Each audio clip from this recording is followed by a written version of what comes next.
안녕하세요. 사연 읽어주는 남녀입니다. 지금 보시는 그림, 호텔 201호네요. 이 201호 안에는 어떤 숨은 비밀이 있는 것일까요? 그럼 오늘의 사연 바로 시작하겠습니다. 갑자기 비명 소리가 들렸습니다. 복도 끝에 있는 마지막 방이었어요.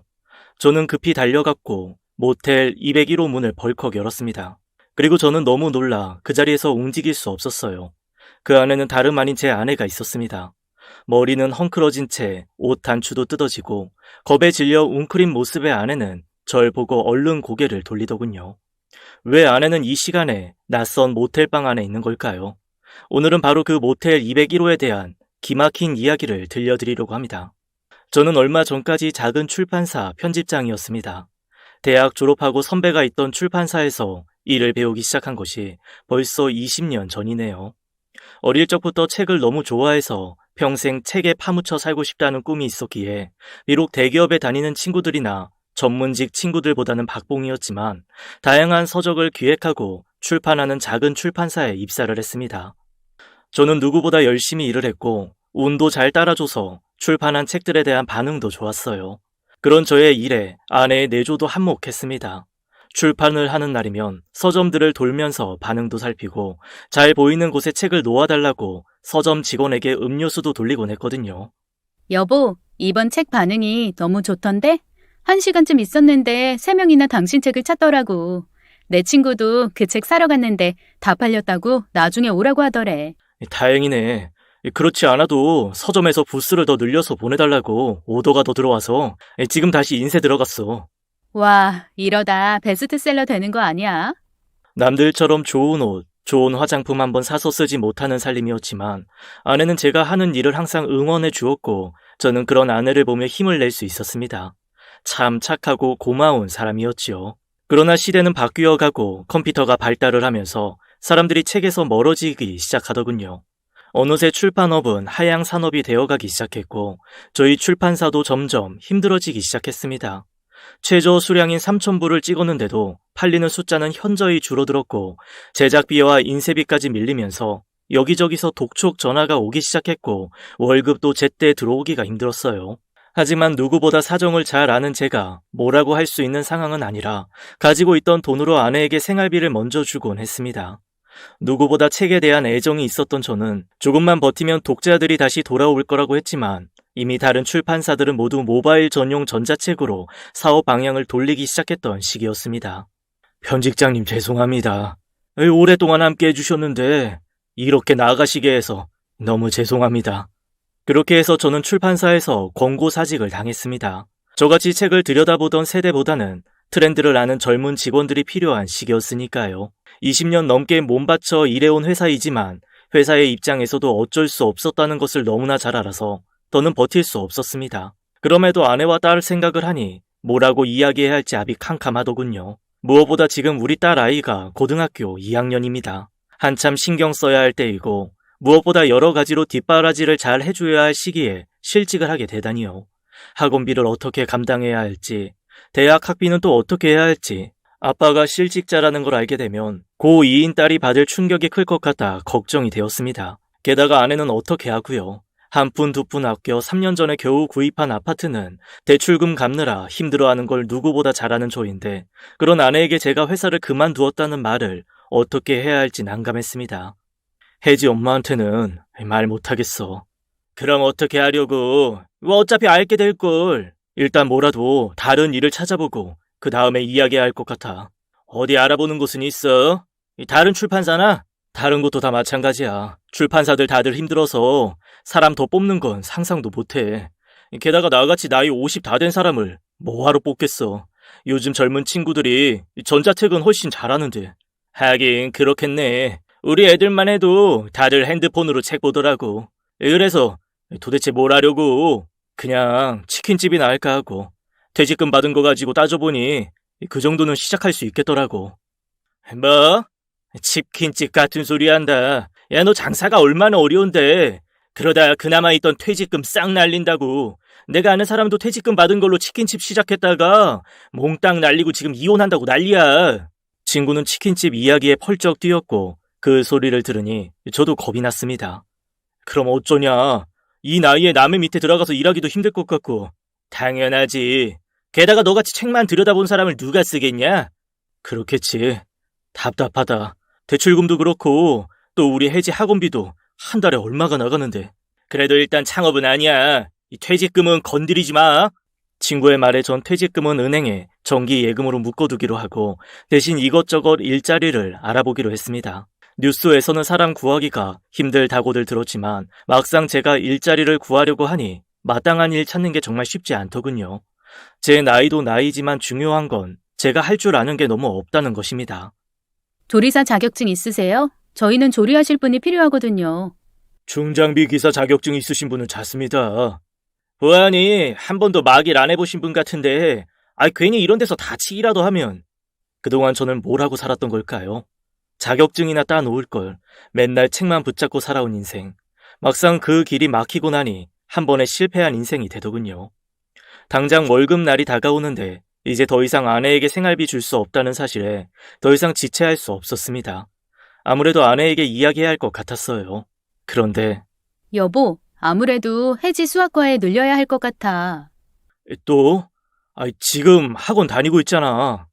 고이잖아. 수아 엄마가 이번에 도곡동에서 가르치던 선생님을 겨우 모셔왔다고 특별히 우리 혜지 함께 넣어준대. 너무 무리하지 마. 지금 하고 있는 것도 힘든데 그러다 애 고3 되기도 전에 지칠라. 그렇지 않아도 나도 먼저 물어봤지. 그런데 지가 하고 싶다고 하더라고. 혜지가 다른 건 다 괜찮은데 수학이 늘 발목 잡는다고 속상해했잖아. 혜지가? 그래. 이제 1년도 안 남았어. 이런 기회가 없어요. 막판 스퍼트 올려야지. 그래서 과외비가 얼만데? 일주일에 2번씩 100만 원. 뭐? 아니, 뭐가 그렇게 비싸? 참 모르는 소리 한다. 그나마 둘이 해서 100이지 혼자 하면 150이야. 우리 혜지 안 한다고 하면 들어올 애들이 줄을 서 있거든. 그래도... 당신 돈 때문에 그러지? 내가 다른 거 아껴 쓸게. 앞으로 1년인데 다른 건 몰라도 지가 원하는 공부는 시켜야지. 그래도 당신이 꼬박꼬박 생활비를 벌어다 주니 얼마나 다행인 줄 몰라요. 당신도 알지? 왜 혜지랑 초등학교 때부터 같이 다니던 윤주라는 애 말이야. 윤주 아빠가 빚 보증 잘못 써는 바람에 월급 차압 들어오고 난리도 아닌가 봐. 윤주 그것 때문에 스트레스 받아서 성적도 뚝 떨어지고 우울증 생겨서 병원 다니고. 애들 한참 예민한 시기잖아요. 저는 더 이상 아무 말도 할 수가 없었습니다. 우리 혜지가 대학을 갈 때까지만이라도 비밀로 하고 막노동이라도 해야겠다는 생각을 했어요. 저는 매일 아침마다 출근을 한다고 집을 나섰고 주변 PC방에 앉아 구직란을 들여다보며 이력서를 넣었습니다. 출판 쪽은 아예 사람조차 구하질 않았고 구한다고 해도 전자책을 만드는 데 필요한 젊은 인력을 찾더군요. 저는 이것저것 가릴 입장이 아니라 막노동이라도 할 요량으로 찾고 있었습니다. 그러다 우연히 편의점 물류창고에서 사람을 뽑는다는 광고를 보고 지원을 하게 되었고 운 좋게 바로 다음 날부터 출근을 해도 좋다는 연락을 받았죠. 도착하니 20대부터 50대까지 다양한 사람들이 줄을 서 있더군요. 첫날이어서인지 저는 박스 접는 일을 했는데 그렇게 어렵지는 않았습니다. 매일 책만 보다가 처음으로 몸을 쓰는 단순 노동을 해보니 오히려 잡생각이 없어졌어요. 하지만 나이는 어쩔 수 없었던 것 같습니다. 왜 이렇게 끙끙 앓아요? 몸 안 좋아요? 아니, 내가 알았어? 온몸에 식은땀을 흘리고 끙끙 앓더라고. 당신 몸이 허한가? 아니야. 그냥 남자도 갱년기니까 아무래도 전보다는 힘들지. 아직도 책 나르고 하는 건 아니지? 혜지 약 지을 때 당신도 보약 한 점 먹어야겠어.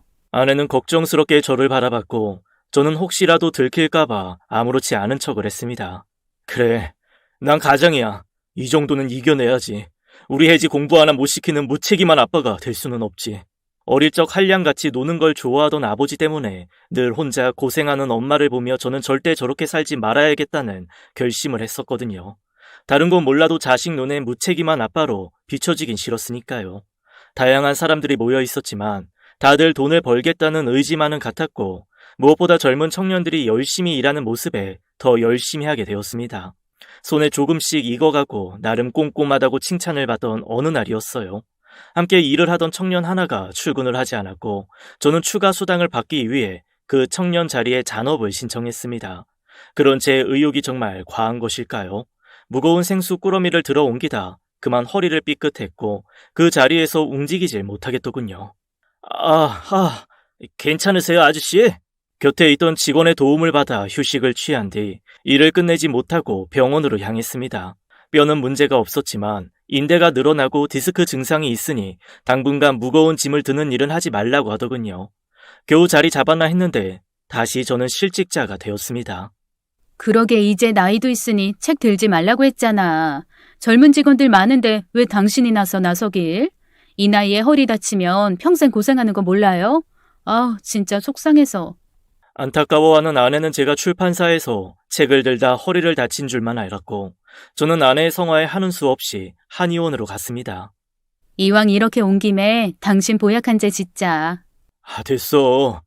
침만 맞고 갈 거야. 보약은 무슨. 저는 아내의 권유를 마다하고 한의원에서 침만 맞고 나왔습니다. 나이 생각을 해야지. 이러다 쫓겨나면 받아주는 것도 없다고. 아참, 그러고 보니 이번 달 생활비 안 들어왔던데. 맞다. 내가 깜빡했네. 집에 가서 넣어줄게. 솔직히 알고 있었지만 좀 모자라서 빌리려고 하는 중이었어요. 저는 여기저기 아는 지인들의 연락처를 보면서 돈이 있을 만한 친구 찾기에 나섰습니다. 돈을 빌려보신 분이면 누구나 아시겠지만 돈 이야기하는 것이 세상 어떤 것보다 참 어렵습니다. 그래. 잘 지내지? 다른 게 아니라 뭐 하나 부탁할 게 있어서. 혹시 돈 좀... 그래. 몰랐네. 네가 이것저것 신경 쓸 게 많겠다. 그래. 어머님 얼른 나으시길 바랄게. 그렇지. 다들 주식 때문에 난리구나. 야, 이혼이 쉽냐? 괜한 생각 말고 다음에 내가 술 한잔 살게. 여기저기 어렵게 전화를 했지만 결국 이야기도 꺼내기 전 죽는 소리부터 합니다. 나뿐 아니라 다들 힘든 거겠죠. 하는 수 없이 정기 예금을 깨려고 은행으로 가던 도중에 친구 창식이한테 연락이 왔습니다. 야, 너 여기저기 돈 빌려달라고 전화한다며? 누가 그래? 누가 그러긴. 에이그. 다들 마누라한테 붙잡혀서 하루하루 차비만 받아서 쓰는 애들한테 무슨 돈이 있다고? 얼마 필요한데? 됐어. 너한테는 지난번에도 내가 빌린 돈 못 갚았는데 내가 알아서 할게. 그냥 정기예금 한 거 찾으면 돼. 내가 그건 건드리지 말라고 했지. 난 지금 당장 필요한 거 아니고 천천히 갚아도 되니까 다른 데 손 벌리지 마. 뒤에서 쓸데없는 소리들 하고 다닌다니까. 친구 창식이는 고등학교 동창입니다. 공부는 좀 못했지만 워낙 의리가 있는 친구였죠. 창식이는 바로 입금을 해주었고 그 덕에 아내에게 일단 생활비를 줄 수 있었습니다. 그러나 다음 달도 이렇게 할 수는 없었기에 저는 더 열심히 일을 찾았어요. 그러던 중 구인 광고에서 우연히 제가 할 만한 일을 찾게 되었습니다. 집에서도 많이 멀지 않은 곳에 있는 모텔이었는데 청소와 관리 업무를 하는 것이었습니다. 모텔은 객실도 100여 개가 넘었고 나름 깨끗하게 관리되고 있는 제법 큰 곳이었어요. 어차피 객실은 아주머니 한 분 맡아서 청소를 하고 계십니다. 객실에서 나오는 쓰레기 정리하시고 복도 청소해 주시면 돼요. 어려운 일은 아니지만 손님들에게 불편함 없도록 주의해 주세요. 예, 열심히 하겠습니다. 사장은 내 또래로 보였어요. 제 나이에 이렇게 큰 모텔 경영하는 사장을 보니 새삼 제 자신이 초라해 보이더군요. 열심히 살았다고 생각했는데 왜 지금 이러고 있는지 저도 이해가 되질 않았으니까요. 하지만 어렵게 구한 일자리인 만큼 이번에는 꼭 끝까지 버텨야 합니다. 참, 한 가지 주의하실 게 있습니다. 2층 맨 끝방인 201호는 절대 열면 안 됩니다. 예. 명심하겠습니다. 궁금하긴 했지만 창고처럼 쓰이나 생각을 해서 더는 묻지 않았습니다. 주어진 일만 열심히 하면 되는 거니까요. 그렇게 저는 그 모텔에서 일을 시작하게 되었습니다. 월급도 생각보다 많았고 몸을 크게 쓰는 것도 없어 어렵지 않을 것 같았죠. 이곳에 오시는 고객들은 누구의 방해받지 않고 휴식을 취하러 오시는 겁니다. 그러니 저희가 해야 할 일은 최대한 그분들이 편히 쉴 수 있도록 그분들의 프라이버시를 최대한 지켜드리는 것입니다. 봐도 모르는 척, 들어도 못 들은 척 해주시고 어떠한 순간에도 고객에 대한 비밀을 외부로 발설해서는 안 됩니다. 대부분의 도시 외곽에 있는 모텔들이 그렇듯이 이곳은 가족들이 오는 경우는 드물었고 주로 연인들의 데이트 장소로 활용이 되는 것 같더군요. 예전에 아내와 차를 타고 지나가면서 우스갯소리를 한 것이 기억이 납니다. 우리도 저런 모텔에서 하루 자고 갈까? 돈 아깝게 집 놔두고 왜 이런 모텔에서 자? 내 친구가 그러는데 가끔 이런 모텔에서 자면 신혼으로 돌아간 기분 든대. 그 돈 있으면 해지 고기를 사 먹이겠다. 그렇게 웃고 지나가던 곳이었는데 설마 제가 이렇게 와서 일을 하게 될 줄은 정말 몰랐습니다. 씁쓸한 기분이었지만 지금 그런 기분 따위를 챙길 때가 아니지요. 가장으로서의 책임감, 전 그것만 생각하려고 합니다. 그곳에는 청소를 해주는 아줌마와 막내라고 불리는 20대 후반의 청년이 일을 하고 있었습니다. 그 청년은 이것저것 못 고치는 것이 없는 기술자였어요. 수도, 전기에 문제가 생기거나 TV가 나오지 않았을 때에도 모든 걸 다 해결하는 우리 동네 홍방장 같은 청년이었습니다. 저는 망치질을 한 번도 제대로 못 해봤는데 척척 해결해내는 걸 보니 대단하게만 느껴지더군요. 아줌마는 60이 훌쩍 넘어 보이셨지만 무거운 침대에 매트리스를 혼자 번쩍 들고 커버를 씌울 정도로 힘이 좋아 보였습니다. 100개가 넘는 객실 청소를 혼자 다 하셨는데 번개같이 빨랐습니다. 힘 안 드세요? 힘 안 드는 일이 어딨어요. 먹고 살려고 하는 거지. 근데 김 씨는 뭐 하던 분이유? 이런 일은 처음인 것 같은데. 예, 처음입니다. 그래서 좀 어설프죠? 뭐 처음에야 다 그렇지. 그래도 일하는 게 영 꼼꼼하시네. 학교 선생님이나 공무원 뭐 이런 거 하셨나? 책 만드는 일을 했습니다. 역시 맞구먼. 훌륭한 일을 하셨네요. 책 읽는 것도 힘든데 그걸 또 만들다니 대단하셔. 예, 뭐. 사는 게 다 그런 거예요. 고상한 일하다 남이 버린 쓰레기나 치우는 일하니 영 속쓰리겠지만 왕년에 나는 뭐였네 하면서 가만히 앉아서 입에 거미줄 치는 사람보다는 100번 훌륭하지. 예. 우리 남편 이야기하는 거야. 개뿔 가진 것도 없으면서 평생 놀고 먹는 것밖에는 몰라요. 돈 벌 생각은 하질 않으니까. 내가 보고 있으면 천불이 나서 이렇게 나오는 거예요. 자식은? 예. 딸 하나 있습니다. 고2예요. 한참 돈 들어갈 때네. 예. 안 사람은 여기서 일하고 있는 거 알아요? 아니요. 그냥 아직 말 못했습니다. 안 사람이 남편 하나는 제대로 뒀네. 이게 가장이지, 가장이야. 거침없이 내뱉는 아주머니의 말에 저도 갑자기 힘이 솟았어요. 참 사람 말이라는 게 다르고 다르다고 배운 건 많지 않아도 누군가에게 힘이 되는 말을 할 줄 아는 아주머니 같았습니다. 배움은 책에만 있는 게 아닌가 봅니다. 아마 아주머니 남편도 우리 아버지 같은 사람인가 보네요. 솔직히 책임감 아니면 당장이라도 그만두고 싶은 것도 사실입니다. 아파트 복도에 떨어진 쓰레기도 주워본 적 없는 저인데 알지도 못하는 사람들이 버리고 간 쓰레기를 모아서 버리는 게 제 직업이 되다 보니 내용물을 그대로 둔 채 무심코 버리던 커피캔 하나에도 반성이 되더군요. 쓰레기통 비우다가 주르르 흘려버린 커피에 옷이 다 젖었거든요. 그뿐인가요? 가끔 딸 같은 나이의 손님들이 드나드는 걸 보면 마음이 너무 불편했습니다. 부모님은 알고 계시려나? 저놈 저거 사기꾼 같은데. 우리 딸 혜지 생각이 나서 뭐라고 이야기해주고 싶은 걸 꾹 참아야 했지요. 보고도 못 본 척, 들어도 못 들은 척. 사장님의 이야기가 생각이 나서 저는 그걸 모른 척 지나가야 하는 것 자체가 너무 힘들었습니다. 그런 상황을 제외하고는 일은 할 만했습니다. 함께 일하는 아주머니도 청년도 좋은 사람 같았고요. 두 눈 꽉 감고 혜지 대학 갈 때까지만 버티자 하는 마음이었어요. 그러던 어느 날이었습니다. 점심때가 조금 지나서일까요? 아내에게 전화가 왔습니다. 여보, 웬일이야 이 시간에? 웬일이긴. 남편한테 전화하는데 시간 따져야 돼? 아니, 그건 아니고. 전화 안 하던 사람이 전화하니까. 점심은 먹었어? 그럼 먹었지. 뭐 먹었어? 그냥 뭐 설렁탕 먹었는데. 왜? 제대로 먹으라고. 대충 때우지 말고. 그래. 당신은 뭐해? 난 친구 만나러 나왔어. 그렇게 아내와 통화를 하는 순간이었습니다. 갑자기 사장의 큰 소리가 들려왔어요. 아줌마! 저는 혹시 아내가 들었을까봐 얼른 전화를 끊었죠. 그리고 소리가 나는 쪽으로 달려갔습니다. 그런데 아줌마가 201호 앞에 서 있었고 사장이 눈을 부릅뜨고 아줌마를 몰아세우고 있더군요. 내가 이 방문 열지 말라고 했어요? 안 했어요? 아니, 저는 그냥 안에서 무슨 소리가 나는 것 같길래. 아주머니 귀가 어떻게 된 거 아닙니까? 소리가 나기 무슨 소리가 난다고? 죄송해요. 제가. 당장 그만둬요. 예? 아니, 갑자기 그만두라니요. 저 무슨.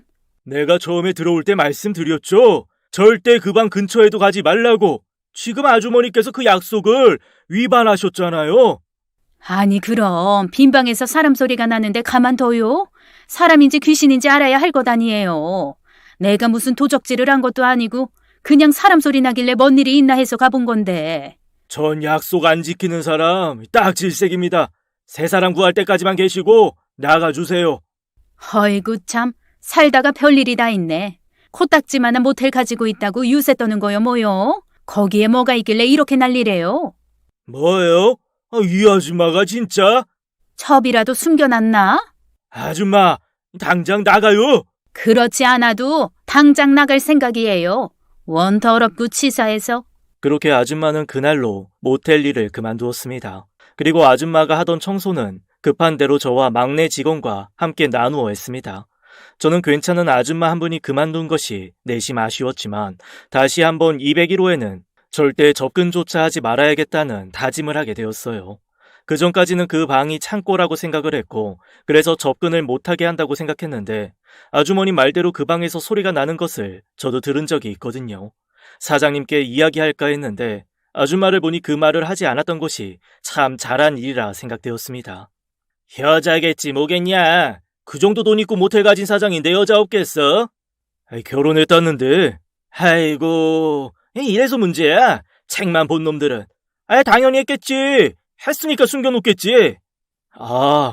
그렇겠구나. 어쩐지 평소에는 사람 괜찮던데 201호에 대해선 과민하게 반응을 하더라고. 너도 조심해. 괜히 얼쩡거리다 쫓겨날라. 그럼 걱정 마. 우리 혜지 대학 갈 때까지는 거기서 버텨야 해. 재수 씨는 아직 눈치 못 챘고. 뭐 출퇴근 시간도 비슷하고 거기서 끝나면 샤워하고 양복 갈아입고 오니까 눈치 못 챌 거야.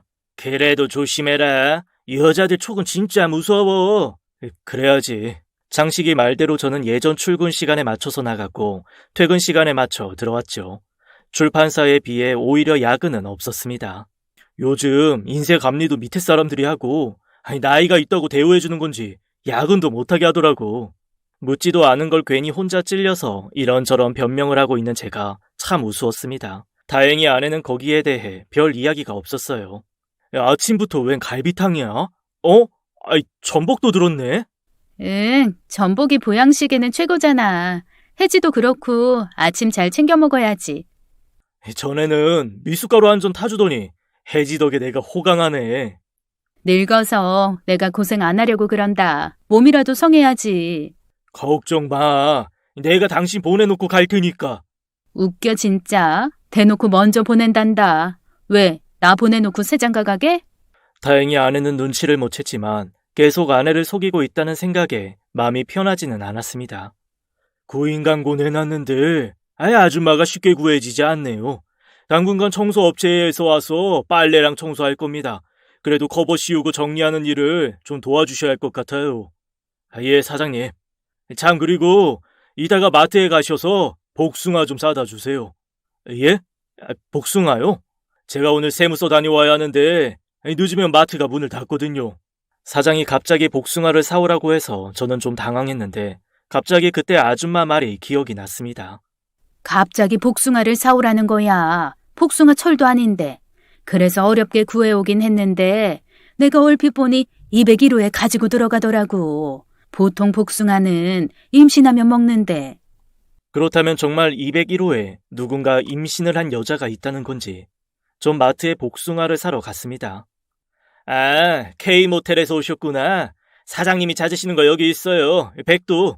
크고 탐스러워 보이는 복숭아를 내미는 슈퍼마켓 주인. 누가 복숭아를 엄청 좋아하시나 봐요. 매번 찾으시는 거 보면. 예. 복숭아를 사서 돌아온 저는 점점 201호의 정체가 궁금해졌습니다. 정말 창식이 말대로 이 사장의 애인이라도 있는 걸까요?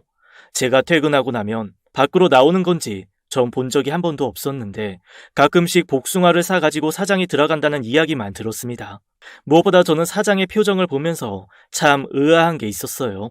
제가 이 정도 재력을 가진 사람이라면 돈 걱정 없이 편할 것 같았는데 사장은 무표정하고 말수도 적고 순간순간 우울해 보이기까지 했으니까요. 돈만 있다고 모두 행복한 건 아닌가 봅니다. 사장님 가족들은 안 계세요? 다들 미국에 있을걸요. 애들이 거기서 공부를 한다고 해서 미국 보냈는데 사모님 애들 곁에 같이 계신다고 가셨대요. 참 부모 잘 만나서 자기들 가고 싶은 곳에 가서 하고 싶은 공부하고 쓰고 싶은 돈 팡팡 쓰고 부럽네요.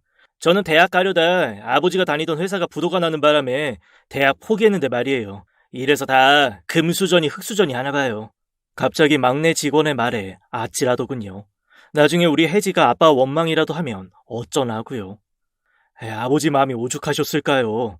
자식한테 잘하고 싶은 부모 마음은 다 똑같은데 솔직히 우리 사장님이 돈 많으실 줄은 몰라도 가족들하고 이렇게 떨어져 사는 게 얼마나 외로운 일인데. 외롭다니요. 우리 사장님 하나도 안 외로워요. 오신 지 얼마 안 되셔서 모르시나 본데 201호에 왜 못 들어가는지 아세요? 아니, 왜? 여자가 있어요. 바로 201호에. 에? 그게 무슨... 우리도 본 적은 없는데 거기서 소리 들었다는 사람이 한두 사람이 아니에요. 객실 손님까지 항의 들어온 적 있다니까요. 밤에 귀신 소리 난다고. 그럼 진짜 직원들 소문대로 사장의 애인이 201호에 숨어있는 게 맞는 걸까요? 그런데 그 애인의 정체를 알게 된 건 그 후로도 꽤 지난 어느 날이었습니다. 그날은 첫 월급날이었고 저는 값진 노동의 대가를 받았어요. 출판사와는 또 다른 기분이랄까요? 수고하셨어요. 지난번 아주머니 그만두시고 청소도 도와주셔서 돈 좀 더 넣었습니다. 감사합니다, 사장님. 저는 첫 월급을 타고 나니 발걸음이 너무 가벼웠습니다. 마음이 붕 떠서일까요? 샤워를 하고 옷을 갈아입다가 넥타이를 안 하고 나온 겁니다. 저는 차를 돌려 다시 모텔로 향했고 탈의실에 있던 넥타이를 가지고 나와 다시 차에 올라탔습니다. 아내가 혹시 의심하면 안 되니까요. 그런데 막 차가 출발을 하려던 순간 멀리 익숙한 실루엣이 모텔 안으로 들어가는 겁니다. 어둠이 지는 터라 정확하게 알 수는 없었지만 아내의 모습과 흡사했어요. 하지만 아내가 이 시간에 모텔에 들어올 일이 없기에 전 그냥 집으로 갔습니다.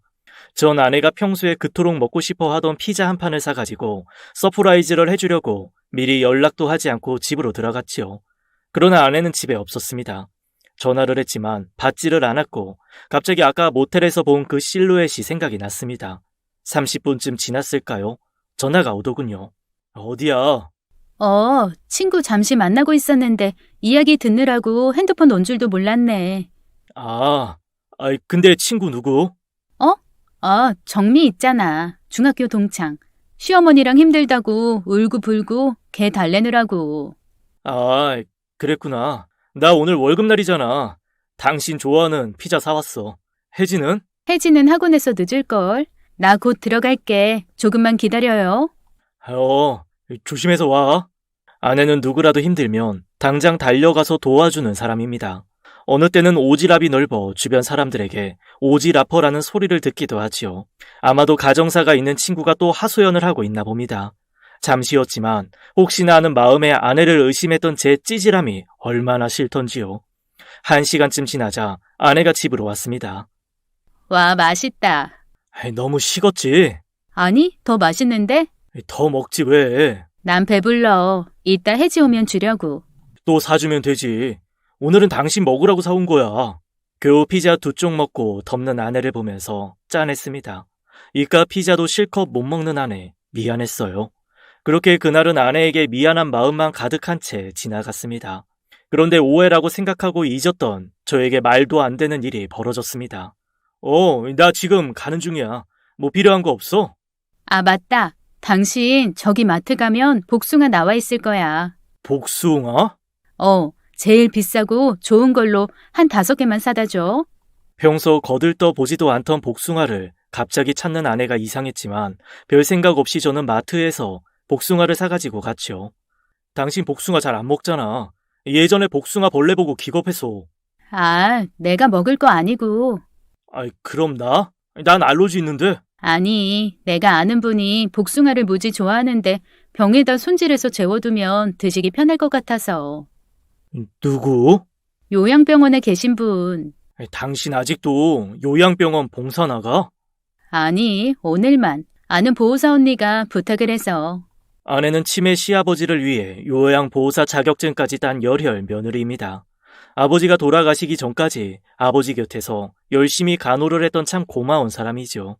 아버지 돌아가시고 해지 공부 뒷바라지로 몇 년 쉬었는데 다시 시작한 모양입니다. 그래도 조심해. 노인들이라도 눕히고 일으킬 때 힘들잖아. 당신도 나이 생각해야지. 그래, 걱정 마요. 할머니가 어찌나 복숭아를 좋아하시는지. 밥은 입에도 안 대시면서 복숭아라면 하나를 다 드시더라고. 그렇게 아내는 복숭아를 정성스럽게 잘라 예쁜 병에 담더군요. 전에도 아버지가 약식을 좋아하신다고 매번 직접 만들었던 아내입니다. 그 생각을 하니 새삼스럽게 아내에게 미안하고 고마운 생각이 드네요. 여보, 누워 계신 어르신들도 자식이 오는 날이면 아침부터 얼마나 행복해 보이는 줄 알아? 오랫동안 안 오는 자식 기다리는 어르신들은 밥도 잘 안 드시고 기운도 더 없고. 다들 젊은 시절에는 사회에서 열심히 살던 분들인데 우리 미래를 보는 것 같아서 난 짠해. 그래. 우리 아버지, 어머니는 당신 덕에 참 행복하게 사시다 가셨는데. 당신도 너무 스트레스 받지 말고 힘들면 그만둬도 돼. 갑자기 무슨 소리야. 혜지 대학 갈 때까지는 열심히 할 거야. 참 착한 아내입니다. 저는 그런 아내를 보며 더 열심히 일을 해야겠다는 생각을 했어요. 그로부터 3일이 지난 어느 날입니다. 참, 사장님이 출근하시면 방으로 좀 오라고 하시던데요. 그날 제가 그 사장님 방에만 들어가지 않았어도 후회할 일이 생기지 않았을 겁니다. 사장님 방은 모텔방 2개 크기였고 한쪽에서는 사물을 보고 한쪽에는 침실이 있었어요. 저 부르셨습니까, 사장님? 예, 앉으세요. 저는 속으로 또 그만두라고 하면 어쩌나 걱정이 되었습니다. 그동안 일하시는 것 보니 꼼꼼하시고 책임감 있게 해주시더군요. 말도 없으시고. 사실 제가 그동안 여러 사람 써봤지만 항상 문제는 남 일에 신경 쓰고 간섭해서 생기는 일이라. 지난번 아주머님도 일도 잘하시고 성실하신 분이지만 제가 아주 싫어하는 행동을 해서 내보낼 수밖에 없었습니다. 저는 사장이 왜 이렇게 장황하게 설명을 하나 궁금했습니다. 그런데 확실히 다르시더군요. 말씀도 없으시고 약속도 잘 지키시고. 그래서 말인데요. 앞으로 여자분 한 분이 올 겁니다. 봐도 못 본 척 지나가 주시고 아무것도 묻지 말아주세요.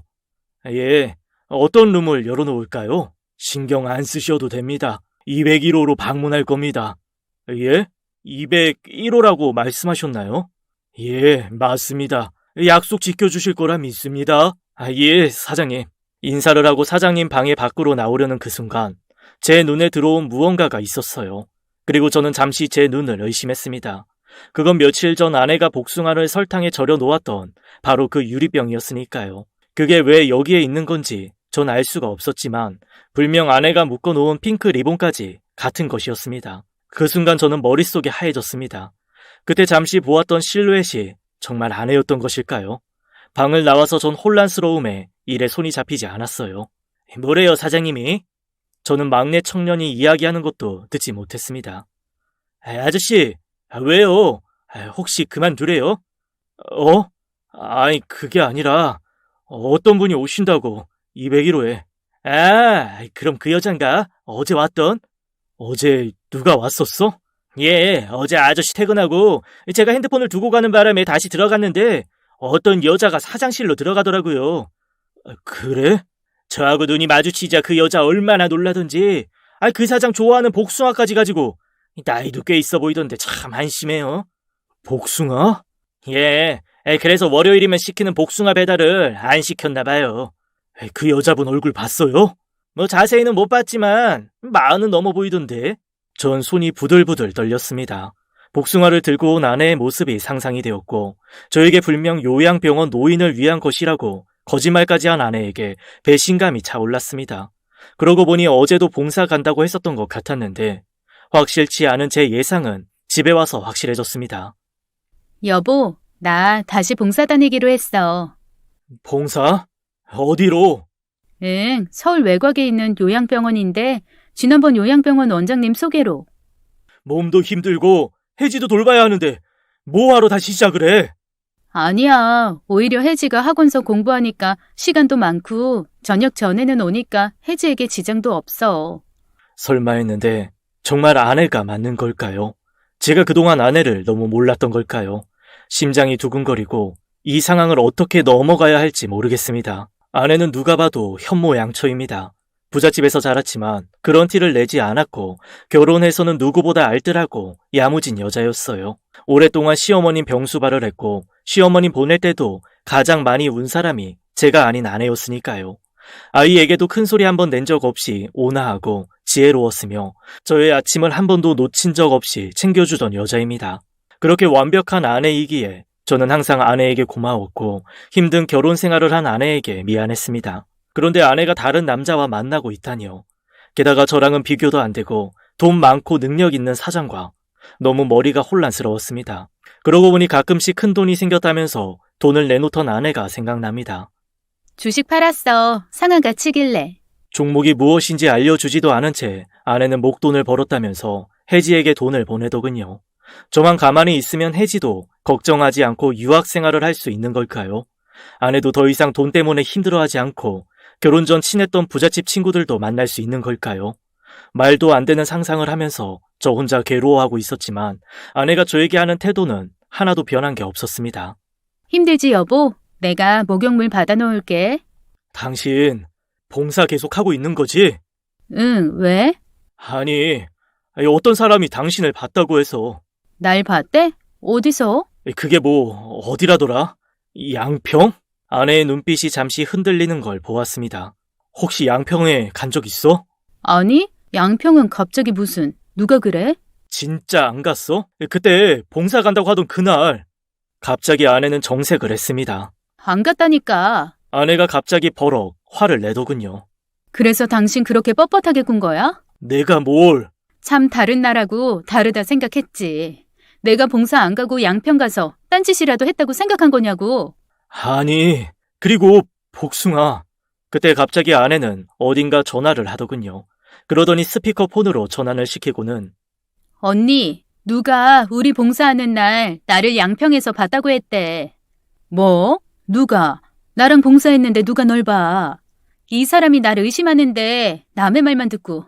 하여튼 누가 남의 집에 분란을 일으키려고 또 시작이구만. 제부, 정주 저랑 같이 요양병원에서 할머니 똥기저귀 빨고 있었거든요. 저는 갑자기 민망했습니다. 예. 의심할 사람을 의심해야지. 정주가 어떤 애인 줄 누구보다 잘 아는 사람이. 의심한 거 아닙니다. 그냥 물어본 건데. 그렇게 아내 선배와의 전화는 끝이 났습니다. 뭘 또 선배한테까지 전화를 하고 그래. 난 그냥 누가 봤다길래 그냥 물어본 건데. 내가 당신을 몰라? 눈동자 흔들리면서 눈도 못 마주치고 내가 바람이라도 필까봐? 그래, 당신 바람 필까봐. 돈 많은 남자 만나서. 애초에 그랬으면 당신같이 촌스럽고 가난한 사람하고 결혼을 안 했지. 미안해. 내가 요즘 좀 예민했나 봐. 그렇게 이야기를 정리를 했지만 저는 그날 밤 한숨도 잘 수가 없었습니다. 아내 역시 잠을 못 이루는 듯 뒤척이고 있더군요. 그리고 바로 그날이 왔습니다. 모텔에 도착한 저는 다른 날과 다름없이 객실 청소 상태를 점검했고 복도에 있는 쓰레기들을 수거했습니다. 그때 멀리서 사장님 차 한 대가 도착을 했어요. 사장님의 전용 주차장은 객실과 바로 연결되어 제가 확인할 수가 없었습니다. 그렇게 오전이 지나가는가 했고 저는 혹시나 하는 마음에 아내에게 연락을 했습니다. 그러나 전화는 꺼져 있더군요. 오늘 아침 봉사를 가는 날이라고 저보다 더 일찍 나갔습니다. 봉사 중인 거겠죠. 저는 마음을 애써 다잡고 사무실에서 객실 현황을 파악하고 있었습니다. 201호 앞에 가까이 가자 문이라도 열어보고 싶었어요. 진짜 아내가 들어와 있는 건지 확인하고 싶은 제 마음은 너무 당연한 것 아닐까요? 사장님 아지트죠. 201호. 여자들 열어 눌렸던 저도 몇 번 봤다니까요. 울면서 나오는데 사장님이 뒤따라가서 봉투 쥐어주며 달래는 거 다들 딱 봐도 유부녀던데 이 가족들은 알고 있는지. 막내 직원이 했던 말이 계속 머릿속에 남아있었지만 제 일을 집중하겠다는 생각으로 2층에서 내려와 분리수거장으로 일부러 자리를 옮겼습니다. 그때였습니다. 갑자기 비명소리가 들렸고 저는 그 소리에 벌떡 일어났죠. 분명 아내의 목소리였으니까요. 전에도 사장한테 맞아 울던 여자들이 있다고 들었습니다. 저는 가릴 게 없었죠. 당장 201호로 뛰어갔고 마침내 201호 앞에 섰습니다. 그러나 문은 닫혀 있었고 잠겨 있었습니다. 저는 문을 두드렸고 안 열리더군요. 여보, 괜찮아? 무슨 일이야? 저는 비명에 찬 아내의 목소리를 듣자마자 모든 힘을 쥐어짜 문고리를 부수고 문을 발칵 열었죠. 여보, 당신 괜찮아? 아내는 머리를 쥐어잡히고 있었는데 그 머리를 잡고 있던 사람은 할머니였습니다. 여보, 당신이 어떻게 여길... 당신 어떻게 된 거야? 왜 여기에 있어? 할머니 이거 놓으세요. 저는 할머니를 강하게 떼어냈고 아내는 오히려 할머니가 넘어질까봐 손으로 보호했습니다. 도대체 어떻게 된 거냐고. 이 할머니는 누구고 왜 201호에 당신이 있느냐고. 미안해, 여보. 그게... 그때 뛰어온 사장. 어머니 진짜 왜 이러세요? 어머니? 저 할머니는 치매에 걸린 사장의 엄마였습니다. 회장은 보기와 달리 엄청난 효자였고 효자 아들은 어머니가 치매에 걸리자 집으로 어머니를 모셨는데 견디지 못한 아내가 미국으로 떠나버리고 결국 사장 혼자 어머니 곁에 있었던 거죠. 워낙 괴팍하고 종잡을 수 없는 어머니를 201호에 모셔놓고 지내다가 우연히 데이케어 센터에서 제 아내를 만났다고 하네요. 사장은 아내가 워낙 노인들을 잘 돌본다는 소리에 일주일에 2번씩 간병인으로 고용했던 겁니다. 그동안도 가끔씩 간병인을 고용해서 201호에서 함께 지내게 했지만 사장 어머니의 괴팍함 때문에 매를 맞거나 힘들어서 그만두게 된 것입니다.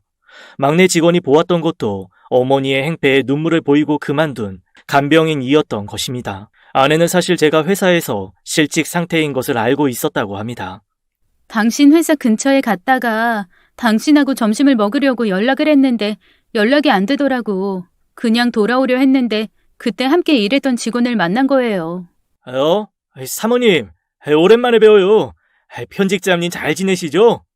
그렇게 아내는 제가 권고사직으로 그만두게 된 것을 알게 되었고 나의 점심을 걱정하며 전화를 했던 날이 바로 그날이었답니다. 내가 허리를 다친 것도 제 통장에 찍힌 물류센터 급여를 보고 알게 되고 그래서 자신도 다시 일을 시작해야겠다는 생각을 했다고 합니다. 그렇게 요양보호사로 근무를 시작하다 우연히 모텔 사장의 어머니를 보게 되고 잘 대처하는 아내를 보고 사장이 2배의 돈을 줄 테니 와달라고 요청을 했다고 합니다.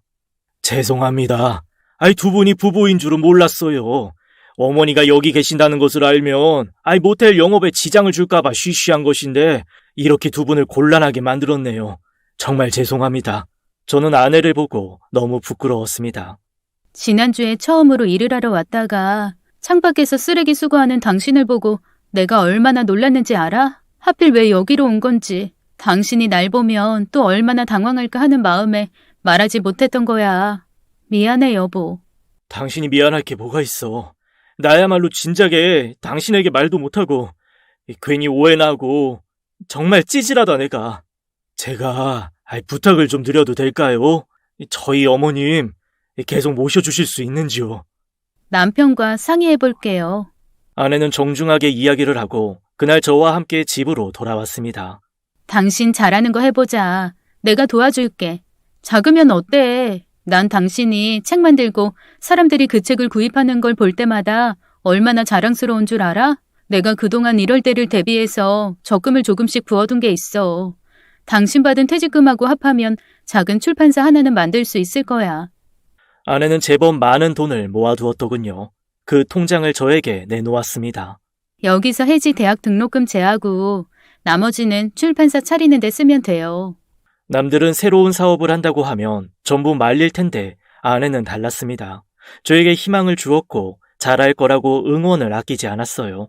그리고 본인은 그 할머니에게 일주일에 2번씩 가서 요양보호를 하고는 혜지의 과외비를 벌더군요. 참 강하고 지혜로운 여자입니다. 제가 참 복이 많지요. 그런 일이 있은 후 1년, 혜지는 원하는 대학에 들어갔습니다. 그것도 성적 우수자로 전액 장학금을 받고요. 그리고 저는 작은 출판사에서 소소한 이야기들을 출판하고 있습니다. 큰 돈을 벌 수는 없지만 아직까지 종이책을 좋아하는 매니아층이 있어서 조금씩 나아지고 있답니다. 참, 그 사장님이 이번에 출간한 책을 100권이나 사주셨습니다. 남의 뒷말하기는 쉽습니다. 그러나 그 말에 책임을 질 수 없다면 함부로 꺼내서도 함부로 상상해서도 안 된다는 걸 이번에 느꼈습니다. 좋은 사람이 훨씬 많이 사는 세상, 오늘도 감사하게 일합니다. 엄마, 아빠, 나 등록금 내려고 준비했던 돈으로 하와이 여행 티켓 사놨어. 딸 덕에 하와이 갑니다, 여러분. 201호의 비밀, 여기까지입니다. 감사합니다.